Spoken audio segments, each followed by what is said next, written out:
Hello, and welcome to the Freed Black Girl Podcast. This show is a guide to self liberation, pulling the curtain back on healing through the power of storytelling. This show is dedicated to any and everyone doing the work to free their inner child, and for those with a desire and not quite knowing where to begin. My name is Najma Ahmed, and I am the host and creator of the Freed Black Girl podcast. I'll take you on my own journey to liberating the little black girl in me. Thank you for coming along on this ride to our collective freedom. Because as Fannie Lou Hamer said, nobody's free until everybody's free.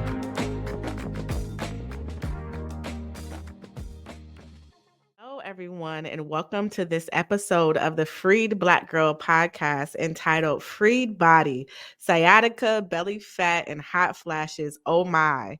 Hopefully, you have had a chance to listen to the first episode of the podcast, talking about how I freed my mind through somatic healing and began healing my mind through somatic healing. As I've mentioned before, this podcast is really designed to take you on my own healing journey and how I was able to unlock parts of myself in each step along the way. This is a lifelong process of healing, as I spoke about in the last episode. And like I said, I highly recommend that you go back and listen to any episodes that you may have missed. If you are watching this episode right now, you are being treated to one of my cats doing some shenanigans in the background. So also remember that these episodes, the audio is available everywhere that you get your podcast, but also you can watch on YouTube as well. And I would love for you to join the YouTube community, subscribe to our YouTube channel, also like all of our videos, leave comments on what is resonating for you. It's been wonderful just hearing from everybody ever since the first episode about how it is resonating. So keep it coming, keep the comments coming, check it out, audio, video, all of the above.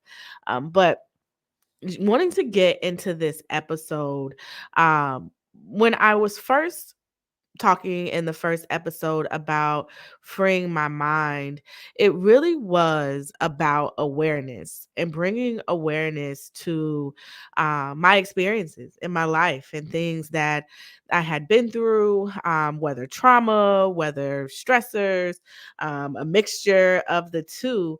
One of the first things that allowed me to begin to heal was coming into awareness. I talked about how oftentimes we move through this world and we're so dissociated. My superpower was my dissociation. That was the thing that kept me safe in my trauma when it was just too much for me to be able to hold and to carry. I dissociated.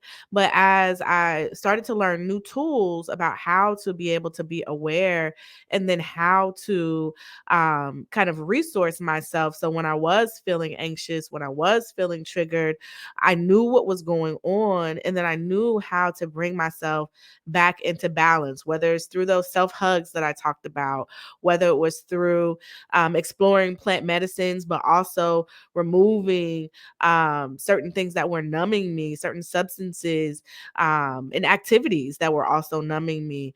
We don't only numb ourselves through food, alcohol, tobacco, drugs, et cetera, et cetera.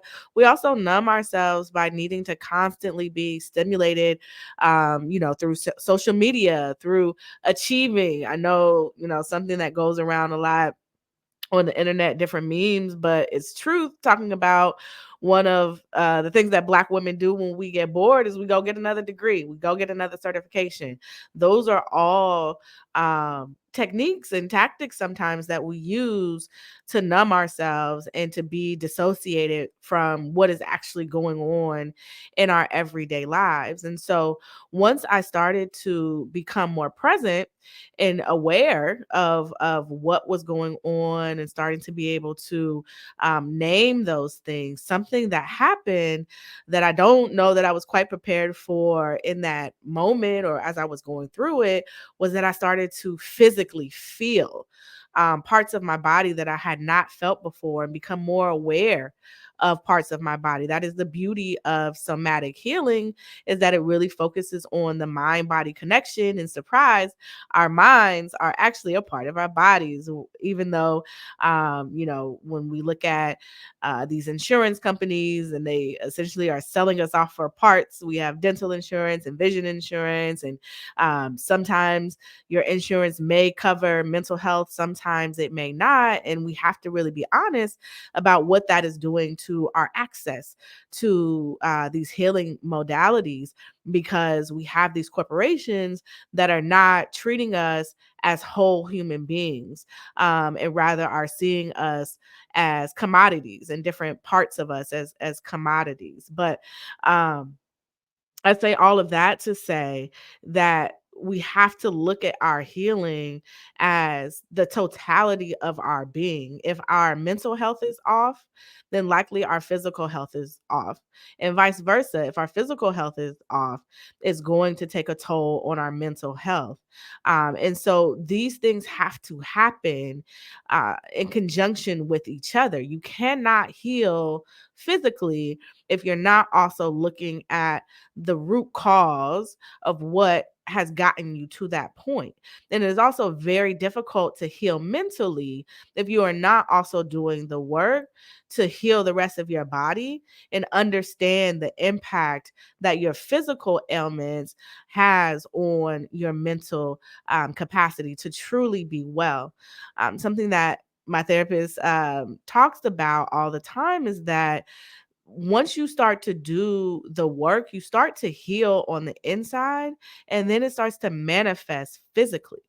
And so, as I was coming back into my mind and understanding all of the things, again, that I was unpacking and navigating as it related to my mental health, one of the next things that needed to happen was I needed to really be honest about where I was at in my physical health. So at this point, when I started my healing 5.5 years ago, I was actually 40 pounds, about 40, 45 pounds. I've gone up a little bit over the summer, but about 40, 45 pounds heavier than I am right now. And that was the heaviest I've ever been in my life. My weight throughout my life has fluctuated. I was smaller as a kid until I hit puberty and I got hips all of a sudden, and having to navigate that changing of my body at the same time when I lost my mother. And so I didn't necessarily have a woman in my life at that time that was helping me to really understand the changes that were happening in my body, and how to navigate it. I do remember looking, and when I look back, thinking about my mom, and I remember that she used to fluctuate in her body. And I remember she would have, the old Nutrisystem, and she would have her workout tapes and things like that. But that was really the only kind of, I guess, through seeing her trying to navigate her own physical health, but it wasn't necessarily something that we spoke about. My family, though, was very much in tune with holistic medicine. We were, little kids taking wheatgrass shots and golden seal and echinacea. If you know me in real life, if you get sick, I'm always telling you to go get some golden seal. It's probably the worst tasting thing that you'll ever have, but it will keep you healthy. And so I've always had that understanding of the value of plant medicine, which we talked about in the last episode. But Also thinking about our bodies and what are these holistic ways that we can care for ourselves. In this country, we do not have a healthcare system.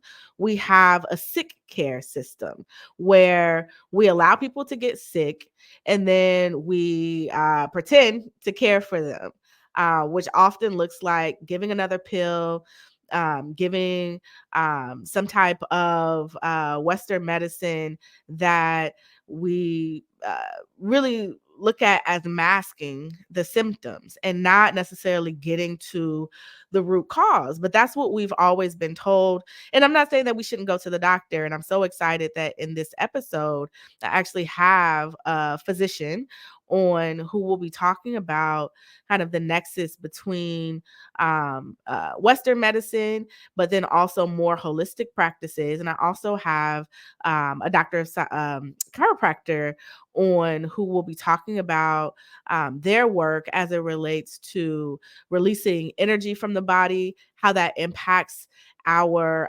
physicality, how we're able to move, how we process emotions through our body as well. So I'm not saying that this has to be an either or, that you shouldn't be going to the doctor. There's clearly value in going to the doctor and being able to understand what's going on with your body, but you also need to be equipped to ask the right questions when you are going to see these medical practitioners who oftentimes are not necessarily studying a lot of the things that I'll be talking about in this episode and what the physicians that I have on will also be talking about. So, rewinding a little bit back to my own journey and reconnecting to my body when I got to this point when I was like, okay, what is actually going on with my physical body? When I was, I would say, fast forward to about 2.5 years into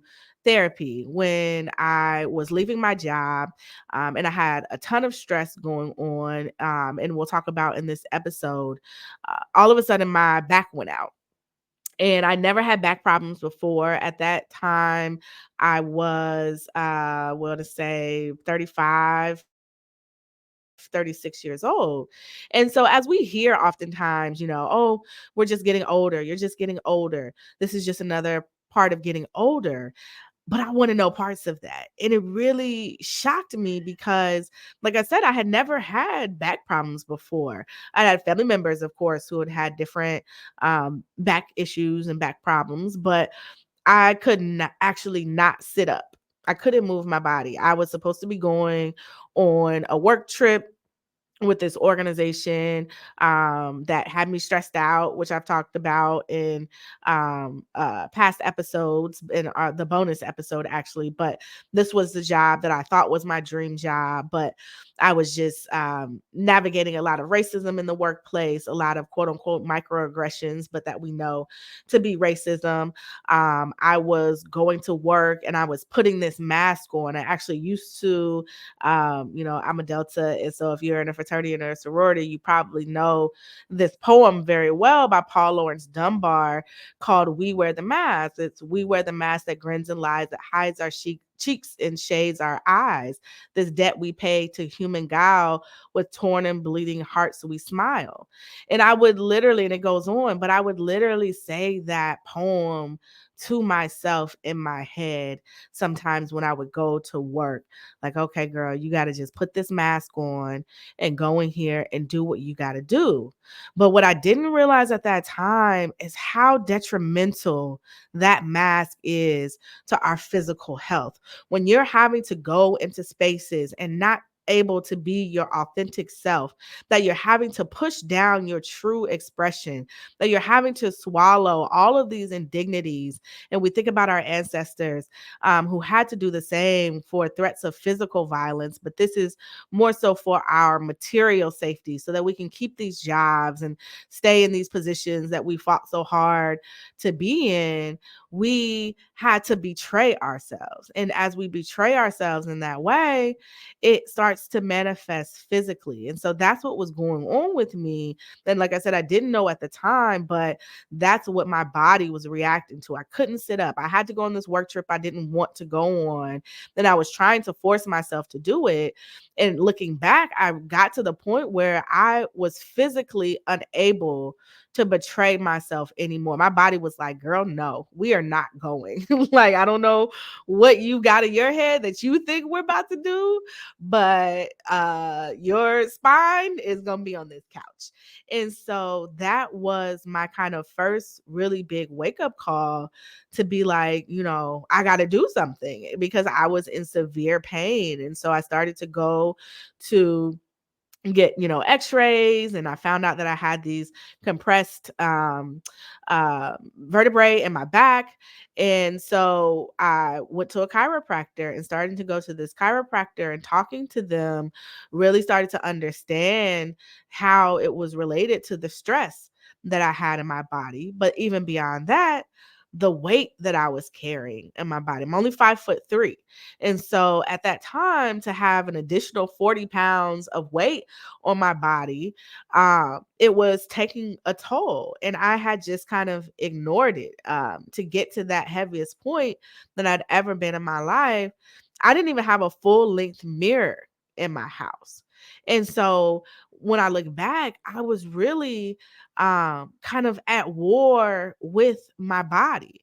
I was in this space of, let me just ignore it, resenting different things about my body. When I did see myself in the mirror, the first thing that I would do would to see things and to notice things that I didn't like. And so then I would just be like, no, I'm just going to ignore this and I'm just going to move on and keep pushing forward. I didn't even know that I was doing it. It wasn't a conscious thing. This was a subconscious that automatically, when I would look at myself or the clothes that I would put on, I just really didn't recognize myself. Like literally, I would look at pictures and kind of be like, who is that? And then I would just move on because I didn't know really what to do about it. And so when I was going to the chiropractor, I also started to get back interested through my own healing and my therapy and understanding somatic therapy, which somatic therapy was not something that was quote unquote mainstream. And so I basically was like, well, if I'm already going down this line of kind of non-mainstream practices, what are some other things that I should be or could be looking at to help myself to heal? I knew that I didn't want to, be taking all kinds of pain medications and things like that. Number one, because I know that my family has a history of addiction. And so I was always very wary of taking any kind of pain medication, pain pills, things like that. I never wanted to get into that cycle.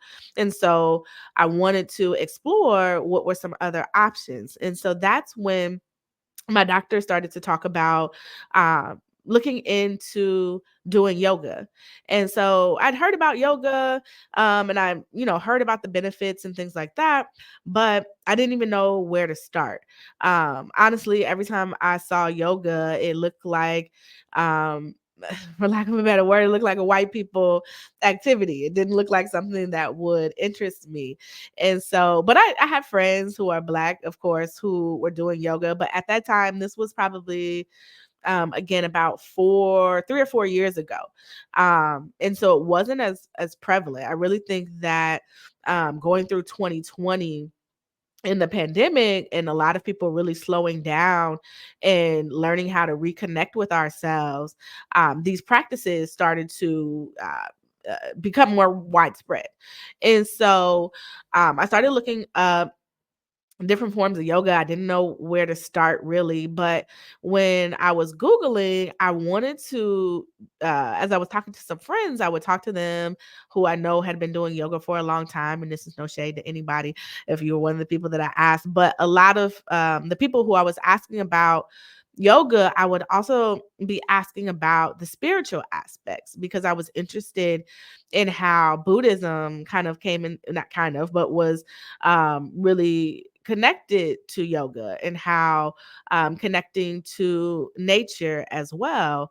But a lot of people that I talked to who were practicing yoga, the yoga that they were practicing, they said didn't necessarily incorporate those principles and understanding the chakras and things like that.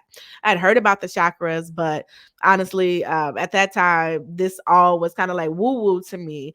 And I was just like, no, just because I have locks and I like incense and weed doesn't mean that I'm all into chakras and yoga and things like that. And so that was my own internal judgment and shame that I had put on myself because, spoiler alert, I do have locks and now I am into yoga and I walk around barefoot in the grass and eating granola and my back feels great. And so once I was able to start moving away from that shame that this is weird, and that, why do people keep talking to me about this? Why do they think I'm, one of those people? And it's because you are, and it's okay. Right. And so when I started to look into the different types of yoga, I came across a practice called Kundalini yoga.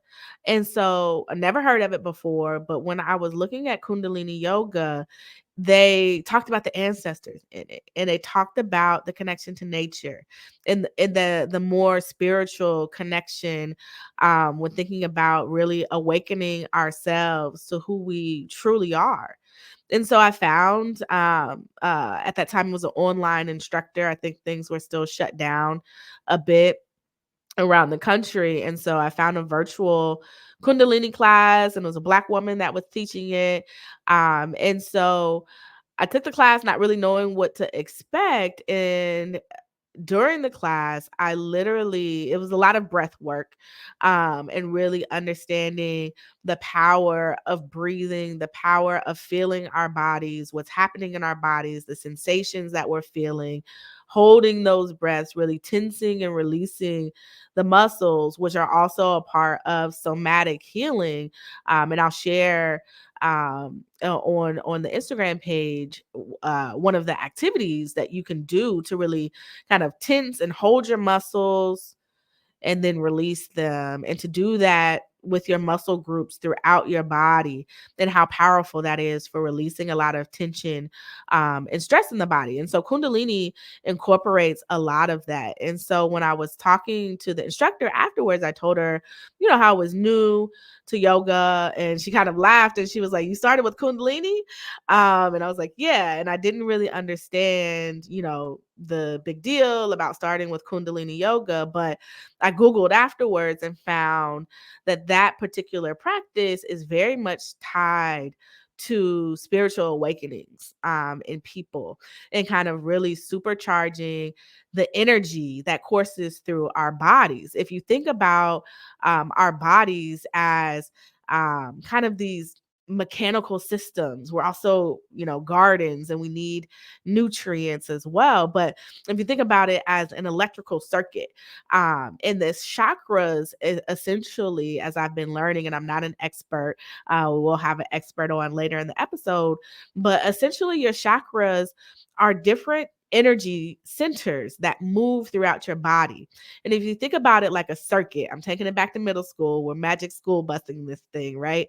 So if you think about these circuits, and you have open circuits and you have closed circuits, when our chakras get blocked, they're now a closed circuit, and our energy can't really flow in the way that it's supposed to throughout our bodies. And so becoming aware of that, but then also understanding, how do you unblock those circuits? How do you open these circuits back up?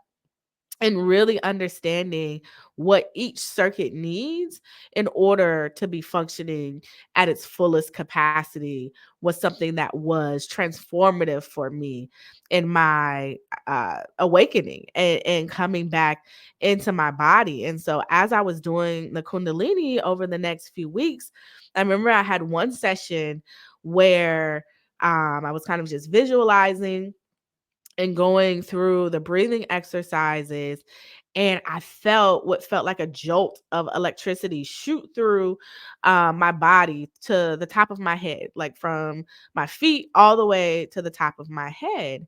And after that, I really it's kind of hard to explain, but my relationship with my body started to change. I also started practicing mirror work. I got a full length mirror finally and started to actually look at my body and appreciate my body for what it was in that moment and not all of the things that I wanted to fix about it. I also started to thank my body for carrying me this far, even though I had waged war on my body. I wasn't eating properly. I was drinking and putting other toxins in my body, almost kind of daring my body to fall apart. And looking back, that's what I've seen in my life. I have not seen really people around me and examples in my family and otherwise of people who are really dedicated to taking care of our physical health. And I know how much of a privilege it is to be able to take the time to do it. I tell people taking care of myself is in and of itself a full-time job. Like the time that it really takes to get up in the morning and to stretch and to have a good breakfast and to move my body in some way. That takes a few hours in and of itself. And then to get into, do some work and then have lunch and have a good snack and go for a walk in the afternoon. And then finish up some work and then cook some dinner and something that's going to be nutritious. So I don't take it lightly that I have the privilege of time to really be able to focus on it. But I will say that when we don't take the time, our bodies will take the time for us, and you'll be laying on the couch unable to sit up. And so it's really asking yourself, do you want to make the investment now on the front end, or do you want to have to do it when you can't move anymore? And so this work that I was doing with myself, looking in the mirror, if you've seen the show Insecure, literally how Issa Rae will be in the mirror talking to herself, like that is something that I do and something that I did. Telling myself, like, girl, you're beautiful. Do you see yourself? And so when I started to believe that, then I wanted to treat my body better. I wanted to care for my body because I was so appreciative that even though I did my best to have my body betray me, it still worked to keep me alive. It still worked to keep me moving forward. And so it turned into, rather than thinking about this as needing to be more disciplined, I wanted to be more devoted to myself. I wanted to be more devoted to my health and my healing. And then I also took out the need of kind of looking at a number on a scale. So I got a trainer. I also did that, and I got a nutritionist because I realized that I didn't really know how to eat healthily. I thought that I did, but I didn't because my stomach was still hurting all of the time. And so I really had to take a look at what works for me. We look at this food pyramid that's put together in this country. I watched a documentary called What the Health, kind of just changed my whole outlook. I'm like, y'all, they're trying to kill us. Like they're actively trying to take us out. Even looking at, the food pyramid, like I said, and like how we're suggested to have dairy. And we know that dairy wreaks havoc on a lot of people, particularly Black folks. And so, I'm thinking I'm being healthy, and I had a whey protein shake one day. I thought I was going to die. Like it just like demolished my gut. And it was at that moment that I realized I'm not supposed to be having dairy. And so I cut dairy out from my diet, and I feel exponentially better. That's actually word to Tabitha Brown. I saw her on Shannon Sharp's show, and she asked him, if this is something that is continuously making you sick, why do you keep doing it? And it was at that time where I had that whey protein shake, and I'm just looking at the screen like, okay, well, clearly that message is for me. And so that was when I cut out dairy. Also, going more plant based. When you really think about it, it's actually really beautiful, and this is where my woo woo kicks in. But I get excited when I cook because I look and I see, God the universe has given us everything that we need. Everything that we need to survive grows out of the ground. All of the nutrients, they're beautiful. God made them smell good. Like, and we really should just be eating the things that are growing out of the earth, but we made things so much more complicated, so much more processed because we want to have everything all the time when we want it instead of following the seasons, right? We shouldn't be having watermelon in December, right? But that is our how capitalism has impacted our health and what we eat because we've been so conditioned, like I said, to want what we want, to want as much as we want, and to have it all the time. But really taking a step back to think about indigenous ways of uh, finding nutrients and keeping ourselves healthy was really about taking what comes out of the ground, and nourishing ourselves in that way. So I really had a complete overhaul of the way that I got nutrients, the way that I took care of my body, the way that I saw my body. And that was even before the working out started. And then something else that we don't talk about nearly enough was around this age, I was also starting to, my cycle was going crazy. Some months, I would have a cycle that would last for weeks. And my friends, if you know me, like I was often like severe pain, exhausted.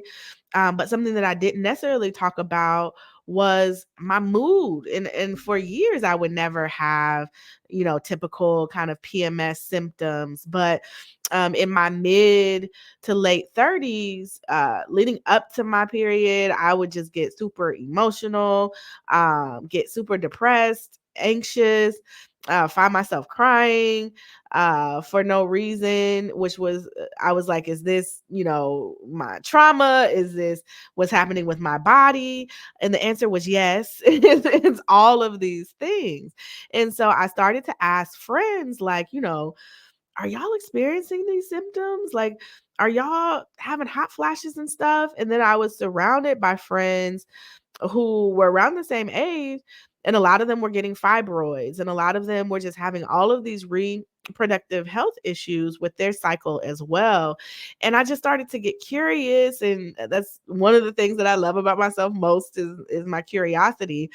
And so I started to Google and looking things up and realizing that perimenopause is a thing. And I'm like, well, who is she and why has nobody told me about her? And so about I'm asking friends about their symptoms and they're confirming. And then I look and I see that something like only 7% of doctors know anything about perimenopause, and half of the population goes through it. But even more than that, and you'll hear from one of the doctors that we have on this episode. Men also go through hormonal changes as they age as well. When you think about men, and hair loss, and men can have hot flashes and then other things that it impacts their mental health as well. And so this is something that all of us are going through that most of us don't even know about or talk about. And it has a significant impact on our mental and physical health and well being. And it's something we must start talking about. And so that's why I'm so excited to have a doctor on today who specializes in hormonal health, that transition and the impact that it has on our hormones, the impact that our hormones have on our physical and mental health. But definitely, I highly recommend that if you're thinking about symptoms and you have these weird symptoms like brain fog, you're having some hot flashes, you're feeling randomly super depressed or anxious, or kind of just like crying out of nowhere, it might be perimenopause, particularly if you're in your mid to late 30s, because we've always been told that menopause, it kind of just happens maybe like when you're in your 50s or something like that. But there's an on ramp, and nobody told us about the on ramp. And sometimes that on ramp can last 10 years or more. And especially for Black women, of course, but Black women and women of color, sometimes it's more severe. Also, if you do have a lot of stress in your life, it can cause these symptoms to onset earlier.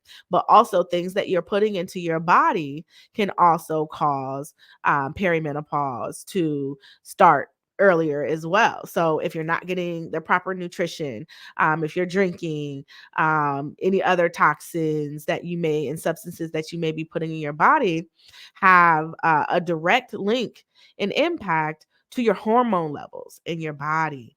And so this was so critical for me when we talk about freed body and really getting control over my vessel, right? The only vessel that we have. I had to take a look at, what am I feeding myself? What am I putting into my body? And then what is happening in my body? How is my body then processing those things that I'm putting into it? And after I was able to do that, then giving myself compassion that, sometimes there will be times when I don't feel like working out, and it's okay. But as long as I'm moving my body, if I'm going on a walk, if I'm allowing myself to rest, and then really understand that it's all about balance. Like, yes, you can have something sweet sometimes, but that doesn't mean that, we need to give into after every meal. I need something sweet. And if you do, maybe have some fruit, right? Maybe have some fruit, and maybe not the ice cream or cookies or candies and things like that. And so it's a series of decisions that we make, and a series of choices to really care for the one body that we have. The metrics, once I stopped looking at necessarily the weight that I wanted to be on the scale, sometimes I get on the scale now and I'm like, whatever, y'all lying. Like, I know how I feel in my body. I know how I look in my body.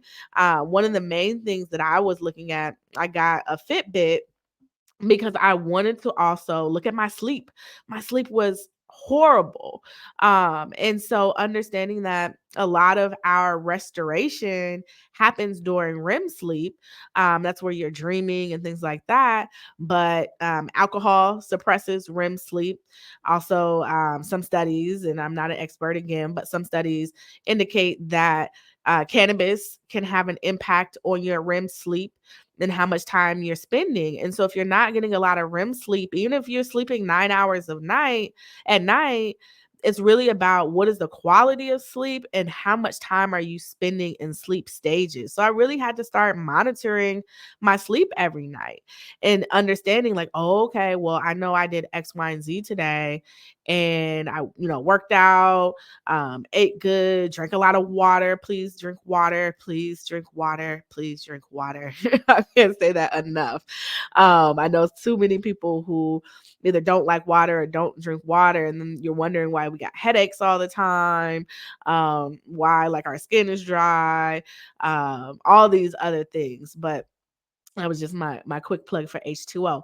But yeah, needing to monitor my sleep. And so I know when I do all of these things and I have good sleep and I have restful sleep. And I so understanding if you are doing things that day and you don't have restful sleep, being able to look to see the correlation between why. And so it's really, like I said, curiosity is one of the main things that has aided me in my healing.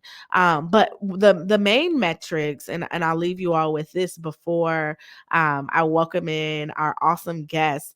But the main metric that I was using for my kind of barometer of my physical wellness was my resting heart rate. And so when I first started working out, back when I was, like I said, about 40, 45 pounds heavier, and I was in my healing journey, my resting heart rate was like almost 90 beats per minute, which was still kind of in the normal range, but it was high. My heart was working. And knowing that I have a history of heart disease on my family on both sides. My maternal grandmother died at the age of 55 from a heart attack. My maternal aunt died at 65, around 65, from a heart attack. My grandparents on my paternal side both had heart disease at some point as well. And we just know, as Black folks, we carry this stress in our bodies that has been there when you were in your mother's womb. The stress that she was going through, you absorb that. Also, thinking about if you're eating meat, the animals that we eat, we absorb their stress hormones into our bodies as well. Um, and so now I'm actually thrilled because my resting heart rate is all the way down to 56 beats per minute. And it didn't necessarily even take that long. It was really about understanding what I'm putting in my body, getting more sleep, eating more fruits and vegetables that agree with my system. And so that took some elimination. And like I said, working with a nutritionist to make sure that I was getting the nutrients and things that I need. Largely having a plant-based diet. I do eat seafood still every now and again. If I walk past a good oxtail, I may not be able to resist, but I really try to keep it plant-based for the most part. And like I said, with some seafood in there, no dairy, but I still eat really well. And if you follow my page, maybe I'll start sharing some more of the food that I eat. But you can still have great food and enjoyable food, and not necessarily be eating things that are causing you to betray your own health. And so I'm so excited to welcome in our next two guests, Dr. Darian, my actual chiropractor, my Reiki practitioner, and then Dr. Monica, who has been a physician for over 20 years, working in women's wellness, family wellness, but also from an approach of holistic health. And so I will introduce them and dive into that portion of the episode. Dr. Darian's approach and processes are inspired by their late 104-year-old great-grandma Hattie. Great-grandma Hattie gave them their first true education and degree. She taught them how to be present, to listen, and to share the wisdom from within compassionately. Dr. Darian is a doctor of chiropractic, Reiki practitioner, and life coach with a master's in positive psychology practicing in Washington, D.C. They have blended all of this together as a way of teaching, guiding, and inspiring others to see themselves clearly and fully. They believe our life's calling is not simply a destiny issue, it's a health issue. Dr. Monica Williams Riley is the owner and lead physician of Deep Rooted Health and Wellness Med Spa, located in Lawrenceville, Georgia. She is a board-certified family physician who specializes in functional medicine. Dr. Williams Riley creates customized lifestyle plans for motivated clients who are seeking to maintain or regain health balance in their lives through nutritional analysis, bioidentical hormone balance, and the introduction of new, authentic ways of living. Her passion for treating not only the body but the whole person began during her family medicine residency at the University of Texas in Houston. As an intern, she was tasked with caring for patients and was given a set of guidelines to follow.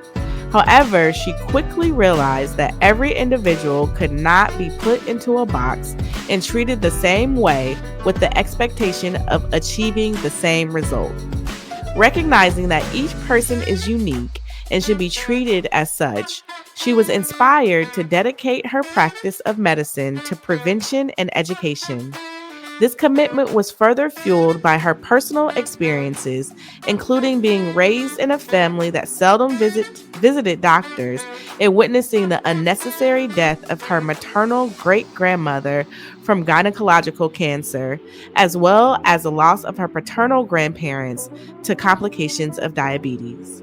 Now, with over 25 years of experience as a board certified family medicine physician, Dr. Williams Riley's practice has evolved into a comprehensive program that benefits those seeking to improve their health, prevent disease, and address the root causes of why so many struggle with their health. She has always prioritized spending time with her patients, even when the time constraints of conventional medicine were opposed to it.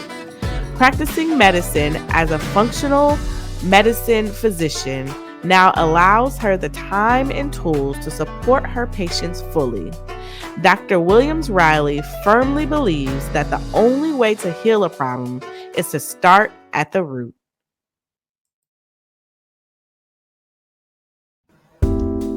This episode is sponsored by All Is One Holistic. All Is One Holistic offers holistic bodywork services like Thai yoga massages, Reiki, and sound healing. I personally, this past week, actually went to a sound healing session with Allison, and it was the most peaceful experience that I've had in a very long time. It was very immersive. You're floating in the water on a pool bed, fresh fruit, great company, great music, and all around good vibes. And so as you are working to come back into your body and reconnect to yourself, I highly recommend checking out All Is One Holistic. You can find more information on Instagram at All Is One Holistic. And also, once you go, you can use the code FREE to save $20 off of your first services. Again, check her out at All Is One Holistic on Instagram. Also, you can find her website at www.allisOneholistic.as.me. Both. I am so excited to have you, Dr. Darian, Dr. Monica, on this episode of Freed Body. If you are listening, we are in for a real treat today. But before we dive in, as you will learn in each episode, I like to have us do a little bit of grounding. So if you're listening, take a deep breath, unclench your jaw, release your shoulders, and breathe. And so, as we get into this session today, as I was kind of meditating and just thinking about the question that I wanted to ask you all before we kicked off, I want you to think about what is something that little you is proud of you for right now. And as you're thinking about that, the reason that that came to mind, I don't know if you've all been watching the Olympics, but I was looking at Simone Biles, and we all know her story 4 years ago at the last Olympics. A lot of people say, you know, her body, quote unquote, betrayed her, and she wasn't able to continue on. And it made me think about this episode because oftentimes when we're moving forward, we don't listen to our bodies. And when we get into these spaces, that's where the pain comes, and that's where we can get hurt. But she listened to her body, and she was able to come back even stronger and win the gold medal. And so it connected me to this episode and even my own journey through healing my own body. And so I was just curious for the both of you, if you could think of something, what would you say that little you is proud of you about on today? And it doesn't have to be something that happened today, but just what would something that little you would be proud of you about? Either one, if you can jump in. I think I would. That's a great question. Thank you for that. I think I would say like that little me would be really proud that I didn't let anger and pain consume me, and that I turned a bother into a blessing. I love it. Thank you for sharing that. Mhm. Dr. Darian? I turned a bother into a blessing. I love that. That's beautiful. Mm-hmm. I also love this question. On Saturday, I went to a 40th birthday celebration, and as I was getting ready for that, I chose to wear like very colorful kind of clothes, and it was just something about dressing myself that day that it was like, I don't feel like this is me, like in this moment dressing me. And then later when I got back home, I realized it was my inner child that was kind Mm. of dressing me, like that little kid who, had those moments of wanting to be colorful or to be different. And so that night, I don't know, I really sat with, when I got back home, I meditated before I went to bed. And I think my inner child, my younger self, would be very proud of the way I've kind of showing up in the world and allow myself to be free and to move in different environments and not be so shameful or so hypersensitive of myself in a way that I hold myself back from being me. Thank you so much. And I thank both of you for showing up. And so diving in to my first question, and this I'll start with Dr. Darian. So Dr. Darian, you and I first met. Dr. Darian is my chiropractor, my Reiki practitioner, all of the things. But you and I first met about 3 years ago. I was leaving my job, and I told the audience about this earlier in the episode, but essentially I was leaving my job, and I started to develop sciatica. I was going through a lot of stress. I got to the point where I literally could not walk, and it was actually almost 3 years to the month. It was in August of 2021. And so I went to the practice that you were at that time and really started to work on the physical aspects. I had been in therapy for about 2 years at that point, and like all of these things were starting to come up. And I know now it was all this energy that was trapped in my body that really just made me have to stop. Really just had to make me think about what is happening in my life. At that time, I was about to quit my job and start my own business. There was a lot of fear, just a lot of transition, a lot of stress going on. And I started to go to you at that time, and I was seeing some other chiropractors there as well. And I started to feel better. And then I moved on, and we fast forward about a year later. And between that year, from when I first saw you and a year later, I had just started moving again. And I wasn't as necessarily connected to all of the aspects of what you do with Reiki at that time. I was more so just focused on the physical aspects of my healing, and I felt better. So I was like, well, I'm good. And so as I started off talking about Simone Biles, right? We push through a lot of times, and we are like, I don't need to stop. I don't need to rest. And then my body was like, excuse me. Hello, we're back again. And so the sciatica, I was actually going on a trip to London with a good friend, and I just could not move. And I was in this stage in my healing where more things were coming up for me. And I had to find, I was looking for an emergency chiropractor so I could go on this trip. And so I'm Googling, because you were no longer at the practice that I used to go to. The other chiropractor wasn't there either. So I'm looking. And then I come across a website, and I'm like, I know them.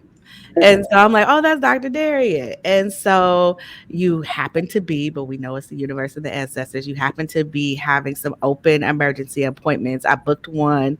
I came into your suite, and it was the most calming experience, from the incense that were going, the crystals, like just the welcoming that I felt. And I was like, oh, this is where I'm supposed to be right now.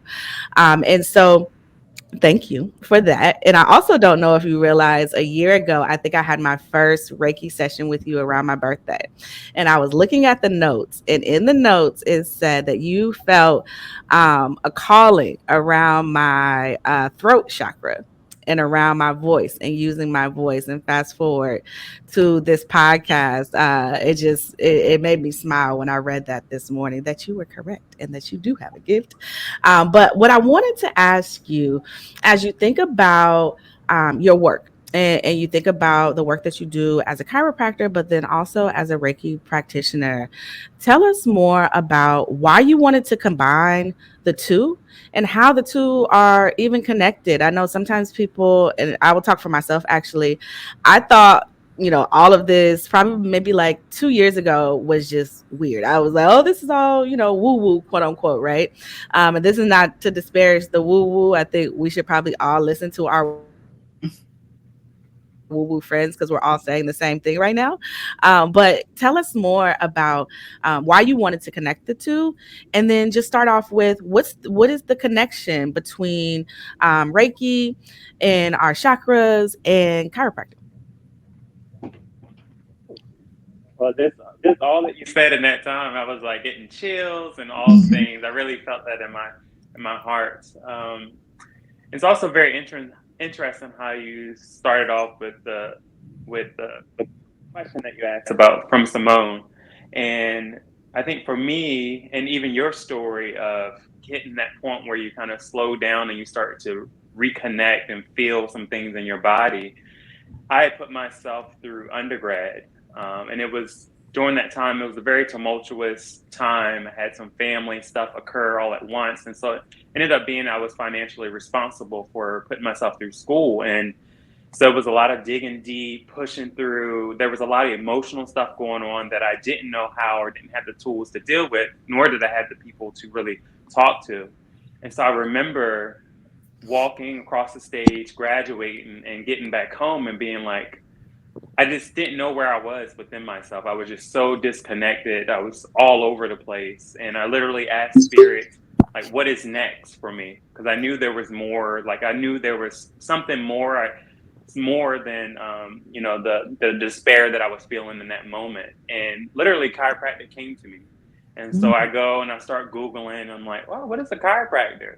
And I'm reading about this philosophy of the body having this wisdom and being able to heal itself, and it just needs the appropriate environments. And when I read that, I didn't just think about the physical, but I thought about the emotional, the psychological, the relational. And I thought about how growing up all throughout my life, how those pieces were missing in so many different ways. And I was constantly trying to, get that from friends or like different environments. And so that was the philosophy that drew me to chiropractic school. And while I was there, I knew I just had this growing sense that when I was out of school and practicing, I wouldn't just be a chiropractor, a straight chiropractor, I knew there was something bigger to it, just out of the expression of my own story, my own experience. And so I was drawn to things like Reiki without even knowing what it was. And I got my master's in positive psychology while I was in school as well. So that really kind of opened the door to like your thoughts and how you see your life and how that's going to impact the way you move through your experiences or don't move through your experiences. And so that brought me to a place where, once I graduated school, I had I'm like, oh, okay, I want to incorporate all these different things, not really knowing how that was going to become integrated. But once I really got into practice, it really just became this experience of being able to be present with not only myself, which I learned through while I was going through school. I started meditating and doing all these practices to really help me kind of be in my own body. And of course, freeing myself from different things allowed me to feel safe within myself. And that expression, or as a benefit of that, I'm able to also be present with my clients to know, sometimes as I'm working with them, yes, things can be physical. You went for a long run, and so now you're having some back issues, or you deadlifted and your technique wasn't the best. But there are times when people come in and I'm had this sense like, this isn't what I'm feeling right now. This isn't, my client the other day, she was sitting and I was going to adjust her neck, and it was on her right side, and I adjusted the left and it moved well, and I got over to the right, and just something like her right side of the body was just felt different. And I asked her, I'm like, I knew she had lost her partner, her husband 3 years ago. And I'm like, how are you doing with, your partner moving through grief? And she just looked at me. She almost burst into tears. And she was like, it's just crazy that you asked that, because she had been moving through that this week. And she said, it feels like I'm at the very tail end of it. And that adjustment didn't go well because why? That wasn't physical. It was something emotional, something spiritual that she was moving through. So I'm not sure where I'm at with the question. No, that's good. So tell me exactly, like, what is Reiki then? And we think about the emotional aspect. How does that work in conjunction with your adjustments that you offer as well? So, chiropractic, when I think about chiropractic, we're really dealing with the nervous system. As we're realigning the body, realigning the spine, the hips, pelvis, we're taking pressure that those misalignments can cause on the nervous system, on those nervous system, brain, spinal cord, the rest of the body. So that's an energy flowing circuit. And those, again, those misalignments is going to interfere with that energy that's going out to not just your muscles, but your internal organs. And so that's the kind of energy that we're dealing with in chiropractic. With Reiki, I think when I think about Reiki, I think more kind of subtle body energy, definitely a lot more energy of your thoughts, energy of your emotions. So that's energy in a different way. And Reiki is really truly the universal energy, universal life force energy that's flowing and abundant all around us. I usually think of, when I think of Reiki or that energy, I think of kind of being in nature. I don't know about for you all some of your favorite places, but Rock Creek Park here in DC is one of my favorite places to go to. And when I'm there, I feel at peace. I feel grounded. I feel connected. I feel at home. And that's the energy that's abundant and available to us. Oceans is another example of a high frequency body.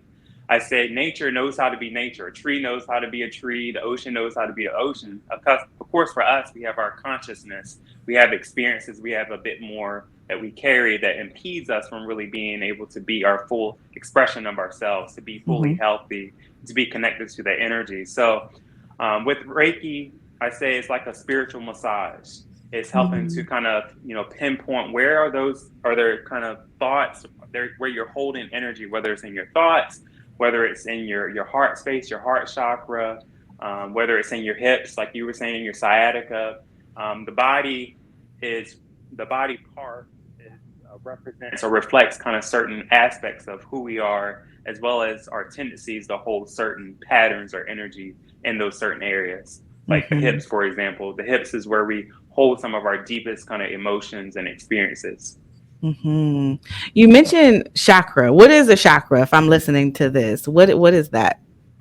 Chakra is, as I was saying before, as in terms of representing kind of the energy. Chakras are energy centers, starting with kind of the root chakra down where your sacral kind of area at.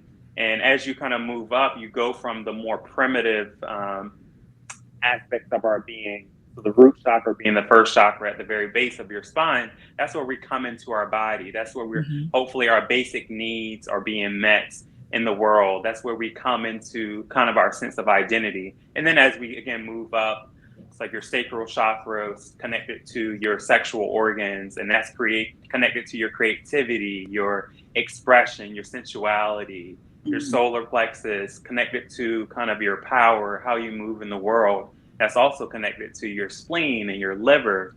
Your spleen, I say if I had to pick an organ, probably outside of the heart, the spleen would be my favorite organ, because truly it's the nurturer, like the mother of the body, and the liver is reflective of that father or that paternal kind of energy, and so on and so forth. As we move up through the heart, of course, our love, our connection, throat chakra, thyroid, throat, your expression. So people might have not only kind of neck pain, but they, maybe they have a bit more trepidation with expressing themselves.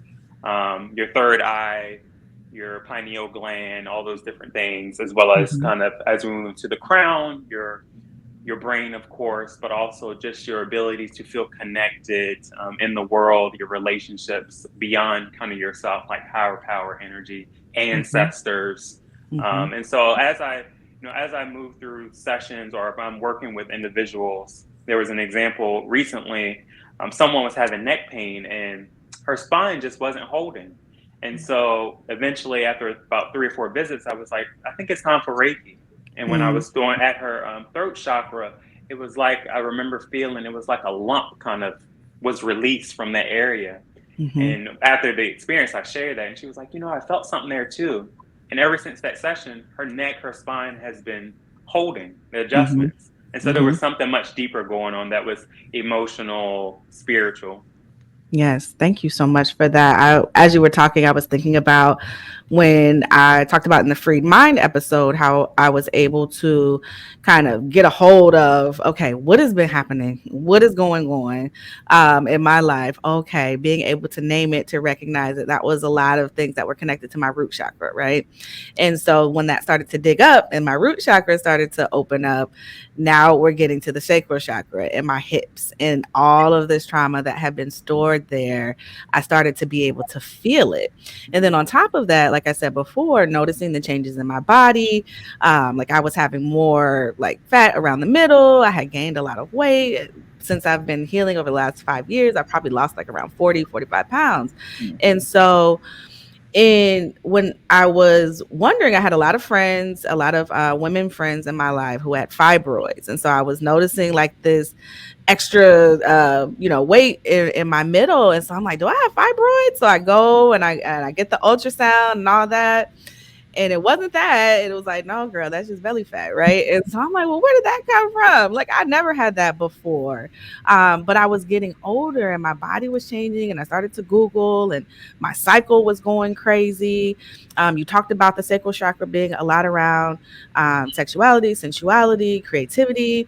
At that time, didn't know I was queer. And that's a whole nother episode that we'll talk about later. And so all of these things that were happening in my body, but the physical manifestation, my hormones, eventually I found a doctor who actually tested my hormones and realized they were all out of whack. And that I was likely going through early perimenopause at that time. And I'm like, what's that? I thought we had more time. I thought that, menopause is like when you're 50 and then I guess, you have some hot flashes and then your period stops, right? Nobody ever told me that there's a whole runway leading up to that. And so, Dr. Monica, that was why I really wanted to have you on. But I'll start off with when we first talked, you said that you wanted to become a physician so that people would listen to you.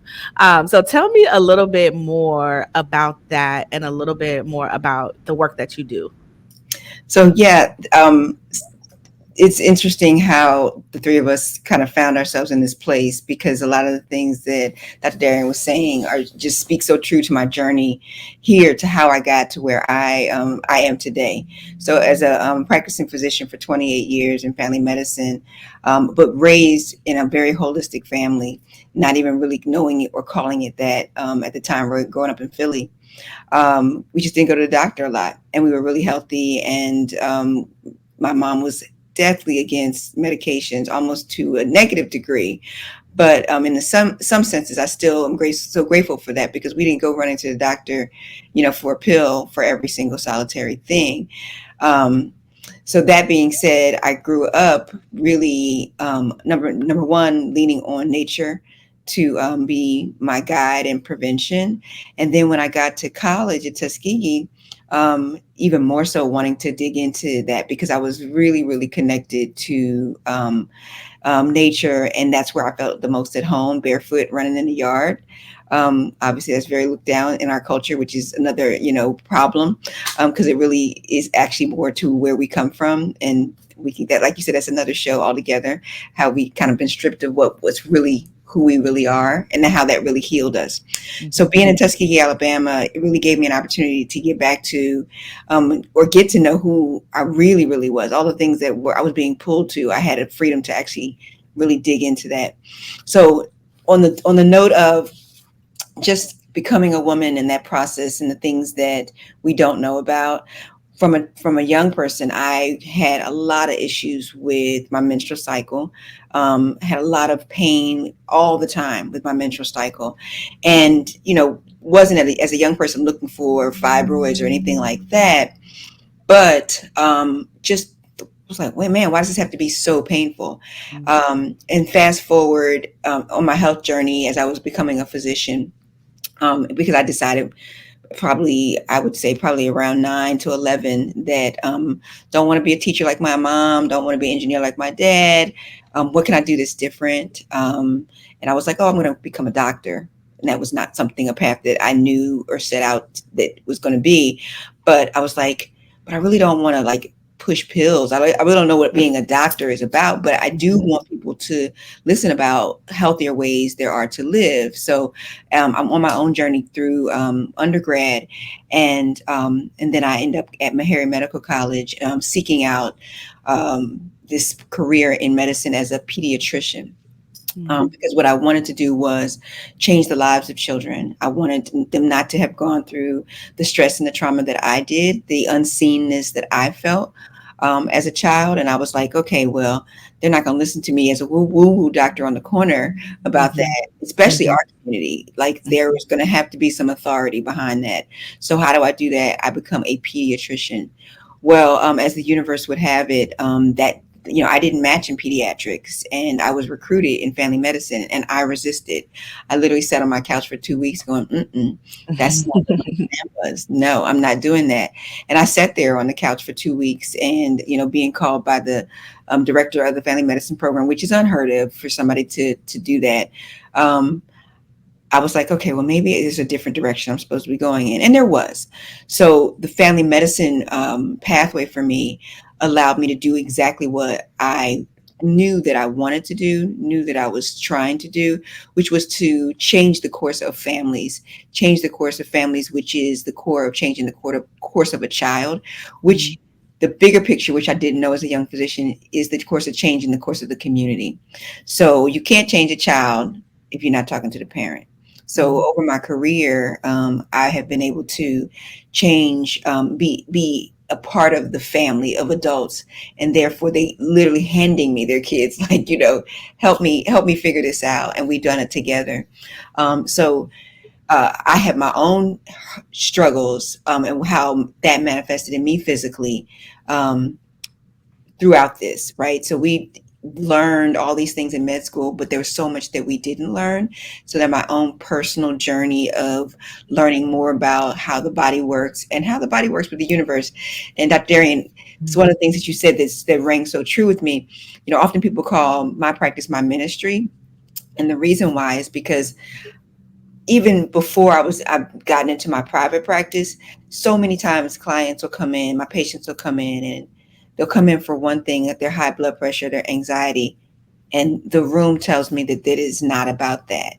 And I get to shift that room. I get to shift that energy because I go where the spirit tells me that I'm supposed to go. I don't care if they came in for a cholesterol prescription refill. This is really not about that. And so it was one of the reasons why I opened up Deep Rooted Health and Wellness Med Spa, is because I needed a safe space for myself, but also for my clients to be able to really heal. Because I believe that the body is actually always telling us what it needs, but conventional medicine does no longer, if it probably did way back in the day, but not leave space for people to know that. So during my journey, now I'm 54, through my 40s, I also had a lot of challenges with, that cycle turning into fibroids, and me seeking out natural ways to deal with that journey. And I sought out a acupuncturist who changed my life, probably a lot like Dr. Darian kind of intercepted for you. And I found out really more so about where my fibroids came from, and not just about, I'm in pain and fix it. So I think that women don't know enough about the journey into their whole journey, from the beginning, the middle, and the end. How it's not, menopause is not a disease. It makes you feel like one. It feels like your body is turning against you. But the more that we're able to understand that this is just a journey that the body is on, hormonally, but also emotionally, then the more we're able to manage it, treat it, and care for it, and then like welcome it in the same way we welcome in our period, and we welcome the menopause out as the goes out. So I don't know, that's been my journey, and I learned about stress and trauma and the yin and the yang and the woo-woo and how all that works together, and that's what I work with my clients on. Yes, thank you for that. And so as you're talking, and this is a question for both of you, but I'll start with you, Dr. Monica, let's dig in a little bit deeper, as we have listeners who may not know, what perimenopause is, but they may be experiencing some of these symptoms. And then, Dr. Darian, in your work, they may be having this pain in their body, and they're thinking, like you said, it's because I lifted wrong or I slept wrong or all these things. But it's like, okay, well, you've been sleeping wrong for like 20 years. Like maybe, maybe it's something else, maybe. And so let's talk about, how does stress and trauma exacerbate pain in our bodies and discomfort and all these other symptoms, particularly when we talk about perimenopause? I know some of the things that we think about our cycles and things like that, but it's even bigger. Like our emotions are, I'm angry, I'm sad. Why am I crying? Even more so, why do I feel like a really deep depression around my cycle? What's happening there? Or even things that you don't even think are connected, memory issues, brain fog, all of these things that are a part of perimenopause that we don't talk about. Hot flashes, right? Like, why am I having hot flashes at 37, 38 years old? Can you tell us a little bit more about that and how these things kind of manifest, and then how are they connected to stress and trauma, unreleased trauma, unresolved trauma? So that's a great question. So I first, when I was in my young doctor years, and this was when medicine was, excuse me, really pushing that, everybody should be taking synthetic hormones at the age of 50, just because they turned 50. I've resisted that because, once again, my experience growing up was really everybody, we were kind of all naturally going through these different things. I had the pleasure of knowing my great grandmother, who passed when she was about 88 years old. And I never remember her like having hot flashes or, being stressed out. She was probably the biggest, closest thing I knew to angel walking on earth. And so I always reflected back to that. What was her name? Her name was Mary M. Brown, and we called her Mummy. And everyone who met her, still to this day, would say the same thing about her. She is my spirit animal. She is the one that keeps me grounded when I'm trying to figure out who and what I want to become. That's where I look.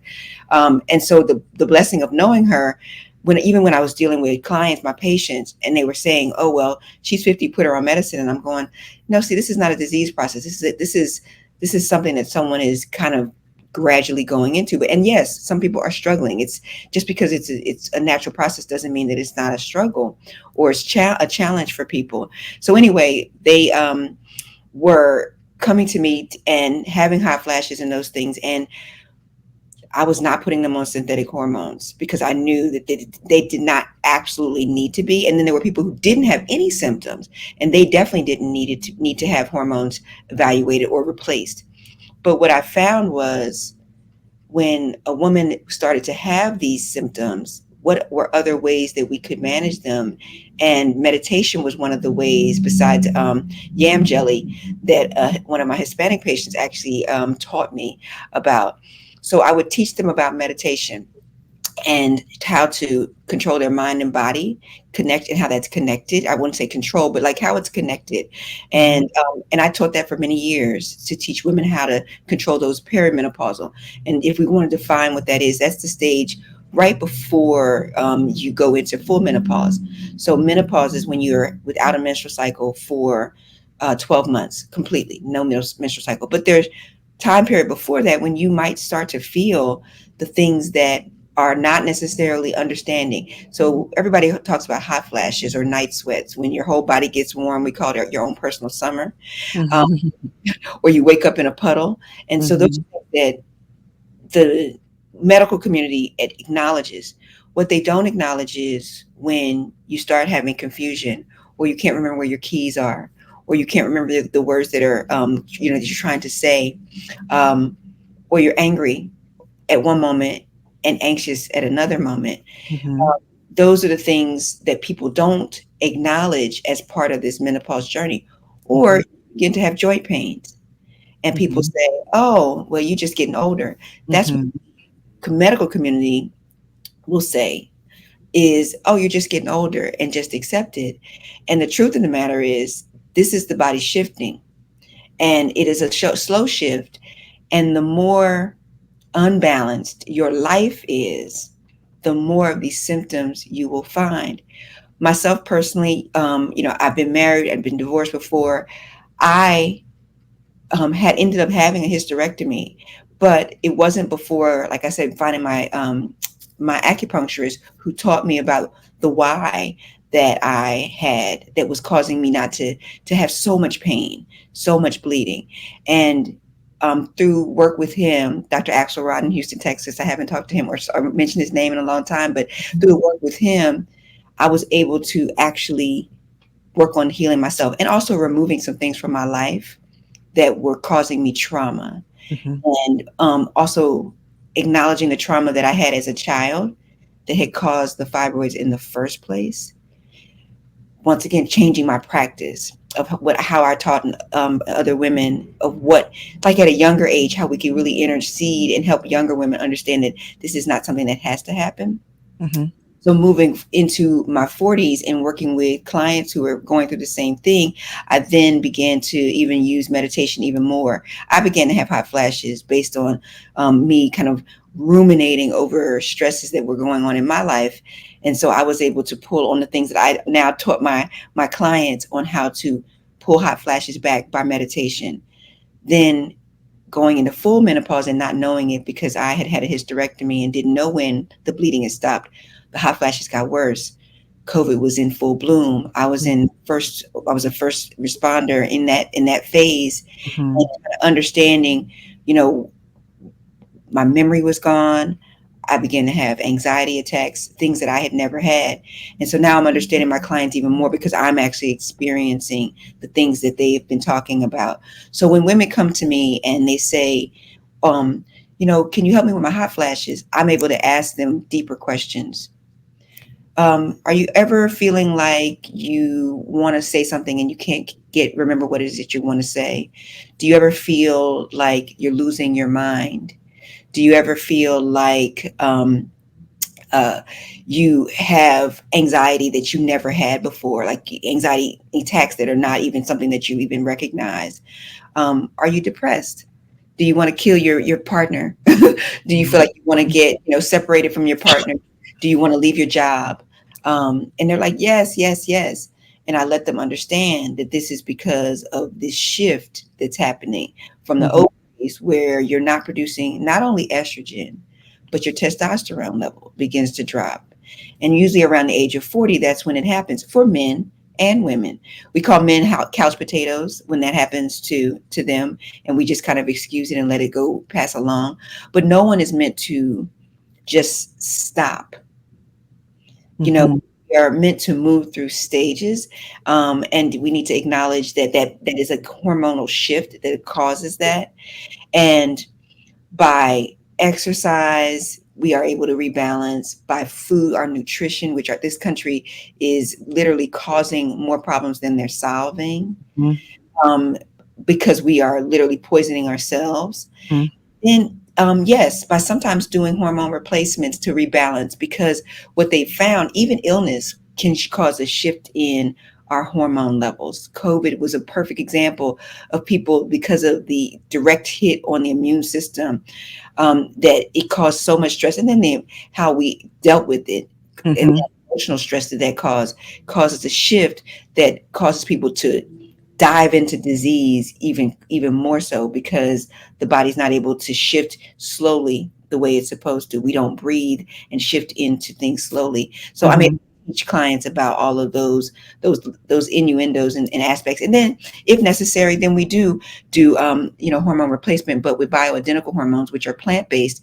What I'll say on that is that I was really against even bioidentical hormones at a certain point in time. But then when I started to understand that once we're just giving the body more of what we naturally would have been living on anyway. So if we were in our natural states, we'd be eating more yams, we'd be eating more pomegranates, we'd be eating more cruciferous vegetables, broccoli, kale, cabbage, and we would have naturally shifted into this hormonal balance, because it would have just been a part. We'd be walking down the street, chomping on, broccoli, versus Right. having to go to a pill like a nutraceutical or a supplement to get that Mhm. same balance, or a pellet like what I do. Got it. Thank you. Yeah, I often say we're all supposed to be on the beach eating mangoes and we managed to mess it up. Dr. Darian, I saw you nodding your head as you were listening, but one thing that Dr. Monica was saying that also stood out to me was that we often just attribute this to, oh, I'm getting older. I'm supposed to be in pain. I'm supposed to be doing all of these things. So what came to you as you were listening to what Dr. Monica was saying as it relates to your work? I think it goes back to, I remember second quarter, the class that truly changed my life in chiropractic school and affirmed kind of my being there was a nutrition class. And the professor was a nutritionist, a chiropractor. He worked with people who were dying of cancer, like really on their deathbeds, and they would come to him, seek him out, and he would help them heal from a very holistic, looking at their blood work and helping them fast and putting them in an environment where they were surrounded in nature. But in being in that class, I was so frustrated and mad because we talked about kind of food, how that was our medicine. And, we'd watch videos and he'd get so mad about like McDonald's and Burger King and like all these ways that society has kind of not did due diligence in educating us of how the body was created and what the body needs in order to function. And so when I was hearing about, as you're getting older, just living and dealing with stuff, so many of my clients come to me and they're saying, yeah, the doctor said, oh, I'm just getting older. Like, it's kind of like I just live with this. And it's like, no. Or one of the biggest, like, oh yeah, I have arthritis. I'm like, okay, well, when did you learn that you had that? And, they accept these things, I find, as like a life sentence. And it's like, no, well, are you exercising? Like, what are you eating? Are you eating the anti-inflammatory diet, like fruits? And there's so many different things that we kind of get into. But to your point earlier, when you asked the question of stress and trauma, when I think about kind of what disrupts the nervous system or creates those interferences in the body, from a chiropractic perspective, and I guess Reiki from a more spiritual perspective, I think about the 3 T's, what we call the 3 T's, and the first one being trauma. So fall, that you're in all day. Like one of the biggest questions I ask my clients, like, how do you spend your day? And, they'll say, oh, I work at the computer. I'm like, okay, so we go deeper. Well, how's your setup? Are you looking down all day? Those micro traumas, those postures are going to impact how your body expresses health and then how your body becomes patternized, right? Well, sitting all day, your hips are going to become really tight. Well, you're having, hip flexor pain or, all those different things. But going further back even to that,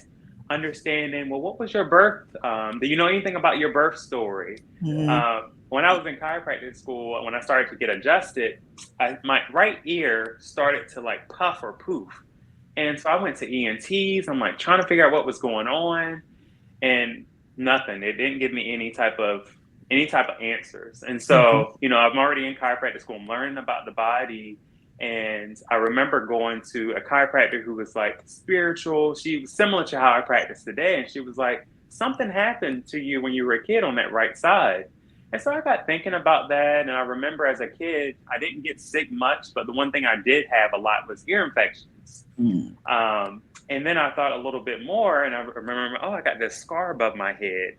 So I remember asking my mom, well, as a kid, I fell off the bed. I hit the side of the rail of the bed. I had fallen down like a long flight of stairs when I was like 1 year old. Like all these other different traumas, those that impacted my body that I didn't really know about. And then I didn't receive my first adjustment or alignment until I was 21, 22. So this whole history, I'm just going to share really quickly some statistics that I read last night. On average, a child before the age of 7 will fall about 2,500 times. And before the age of 3, we'll have about 3 major falls off of changing tables, off of a cot, or down a flight of stairs. It is estimated that 47.9% of children land on their head in the first year of life. So again, people come to me and, they're having these back pain, and there's usually so much more of a history to it than just the presentation. And so to Dr. Monica's point, like being able to ask those deep questions, to be present, to go a little deeper. The other 2 T's is going to be toxins. So things that we eat. Dr. Monica talked about that. The air that we breathe in, all those types of things, and that's going to disrupt those things. Disrupts our body's chemicals, so that can impact muscle tone and kind of all these other different things within the body. And then the last one, which is the biggest category, is your thoughts, the mental, the psychological stress. Right, if we're constantly stressed, how that's going to tense up our muscles and our ligaments. And that's how that's going to cause restriction kind of in our spine. But not only that, how that impacts us physiologically. Our blood pressure raises, or, our heart rate, our blood glucose, that cortisol increase. Yeah. And so these patterns start to come all from those 3 T's in one way or another. And so being able to kind of disrupt that pattern, whether it's through an adjustment, whether it's through Reiki, whether it's through recommending meditation, those things become ways to kind of help to rebalance the body. The last thing I'll say is a lot of times I will have clients come in and I'm reading their intake form and it's like pain here, migraines, boom, boom, boom, boom, boom. And I become overwhelmed. And when I do that, that's usually my sign to come back in, come back in. We've been dealing with this for a while. We're not going to take on that energy. But a lot of times my biggest treatment or approach is just to downregulate that nervous system. Let's focus on removing the interference on the atlas or the first bone in their spine, realigning their sacrum. Let's keep the treatment simple because their body is just in this hypertonic or this very sympathetic fight or flight state. And just being able to tone or calm the body, soothe them, use it during the adjustments, some breathing before they get adjusted. All those are great ways to kind of, again, help to bring them out of that stress pattern. Thank you for that. So I could talk to you all about this all day. I have even more questions, but I think as we're wrapping up this episode, I just wanted to ask you both, if you can think about what advice would you give listeners who are dealing with chronic pain, who are dealing with changes in their bodies as we're getting older, and have been told this is just the way that it is, as we're living in a society where the food is keeping us sick, where there's a lot going on in the world, where every time you turn on the TV, it's like we've gone through another loop and jump in a timeline and the world is flipped upside down. What advice would you give people to steady themselves in this and to be able to remain centered in all of this, but also caring for their bodies and being able to be their best selves? I agree with you. We three could talk all day because this has been amazing. As I transitioned from just doing pure family medicine into functional medicine, as Dr. Darian was kind of talking about, it's so important that we take the time to understand the fullness of everything that's ever happened to us. It all matters. Good and bad, it all matters. And as a functional medicine doctor, I start way before they were even, brought into the world, like what was their mother's trauma. So I really encourage people to stop, take time to try to really listen to what their story is, maybe even write it down if they can, because that is part of a healing process. To go through the pain, you can't go past things. You got to go through them. And most of the time we're moving too fast because we don't want to spend the time or don't want to go back through the pain, but it's important. So I would tell people to write their story down and go through it. If they can't, find someone to help them do that, like a functional medicine doctor, like a Reiki doctor, a chiropractor. I have a chiropractor here. I went through so many different chiropractors that I've moved around on my journey of work in my life, because I've lost the feeling in my arm multiple times, and they've brought it back, and I never really understood and related that until like my chiropractor here in Atlanta, and we found out that I had neck trauma, that I have compressed disc, and I've never been in a car accident and everything, but I did fall off a fire escape when I was a baby. That's what my mother loves to tell. And was I adjusted? No, I wasn't. And my first adjustment was probably in my 20s when I lived in Houston, Texas. So, so chiropractor is part of me. And I frequently refer my friends and my family and my clients to that. So I want people to take the time to look outside of convention, of what they think is the only solution, and start to look at other people who can help support them find their way. If you're getting the same answer, look in different places.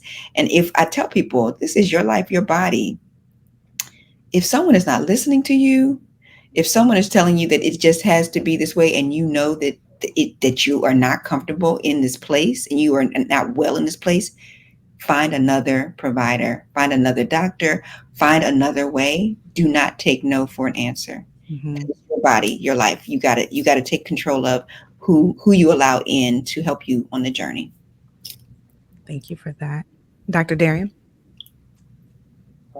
One thing that I think has been something I've consistently had to work on through healing myself, going through my own journey, and also being there for my clients, and just growing with them. And as I've kind of been expanding my energy and becoming more sensitive as a healer, the common thread that I always go back to, again, for myself and for my clients, is checking in on where is your level of compassion for yourself. Because, as Dr. Monica was just talking about, as you start to do this work, there's so much that starts to come up, right? And then now I'm dealing with this, and you can think you're done with something, and the universe will bring you right back to get more work on it.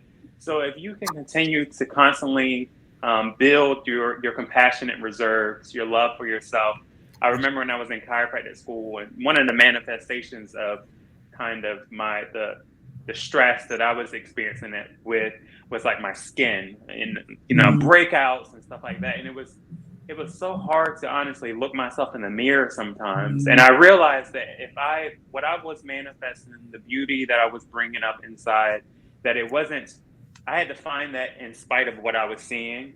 And so, being able to wake up and look myself in the mirror and say, I love you. You're beautiful. To be able to manifest and pull those things out. Another example I would give is, for so long, when I was in chiropractic school, I started to change my diet. I did all the paleo, the keto, the whole 30, and I did those things so often. And I remember times when I would give myself permission to have a sweet treat, ice cream, or the example I'm gonna give right now is blueberry cobbler. When I went back home, my best friend's mom, she would make this blueberry cobbler, and she would almost just make it for me. And so on those times, I would end up eating half the pan.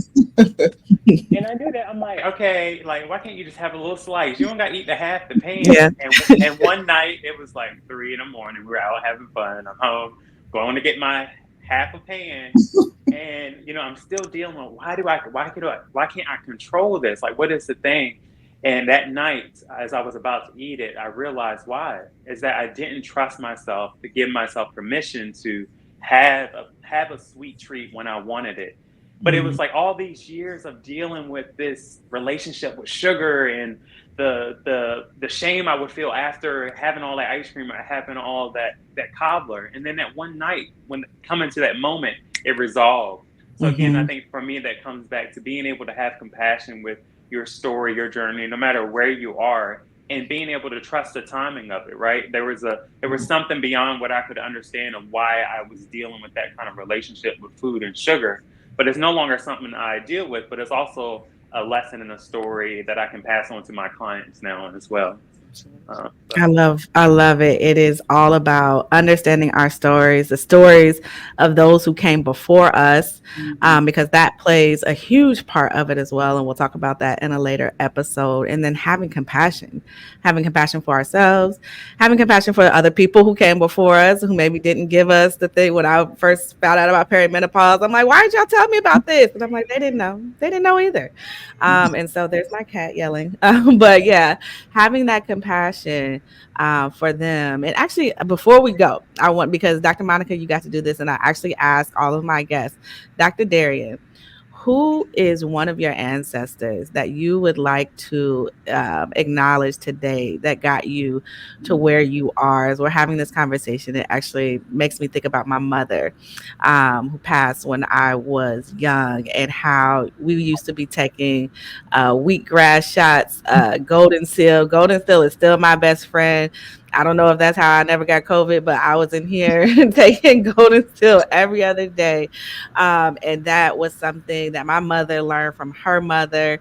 And so, Dr. Darian, and my mother, Mansoura Bibi. So, Dr. Darian, I want to give you the space as well. I would definitely say my grandmother, Grandma Bernice. She was that woman loved me so deeply, and I didn't even realize the depth of that love, of course, until after she passed. And that's why I always say, grief, and when we lose people, it really, at the end of it, it always reveals love. And so, yeah, she was she was always there for me, rooting me on, happy about every little accomplishment. She wanted to put it in the local newspaper. At the same time, she was my protector. And so I feel her with me all the time. And even in my sessions, some of my clients will say, I felt your two hands somewhere, but I also felt another set of hands. And I was like, that was my grandma. She was in here. She was in here helping the session today. Yeah. Thank you for giving me the space for that. You're welcome. So where can people find you both if they want to learn more or follow you? I'm here in Lawrenceville, Georgia, which is right outside of Atlanta, at Deep Rooted Health and Wellness Med Spa. I'm also on social media on Instagram at deep_rooted_health. Yes. And also we have a Facebook page and a group out there that we'd love for you all to join as well. So it's the Dr. Monica Deep Rooted Health Transformative Group.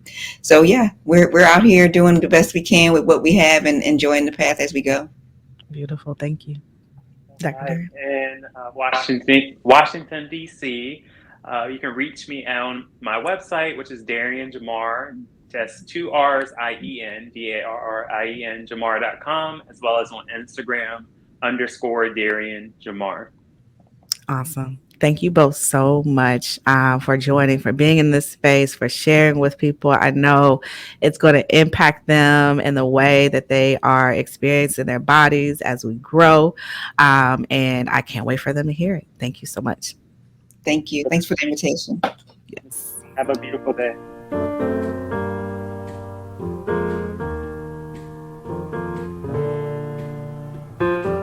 Thank you for listening to this episode of the Freed Black Girl Podcast. Remember to like, share, subscribe, leave a review, and tell a friend. Sending you much love, good energy, and peace.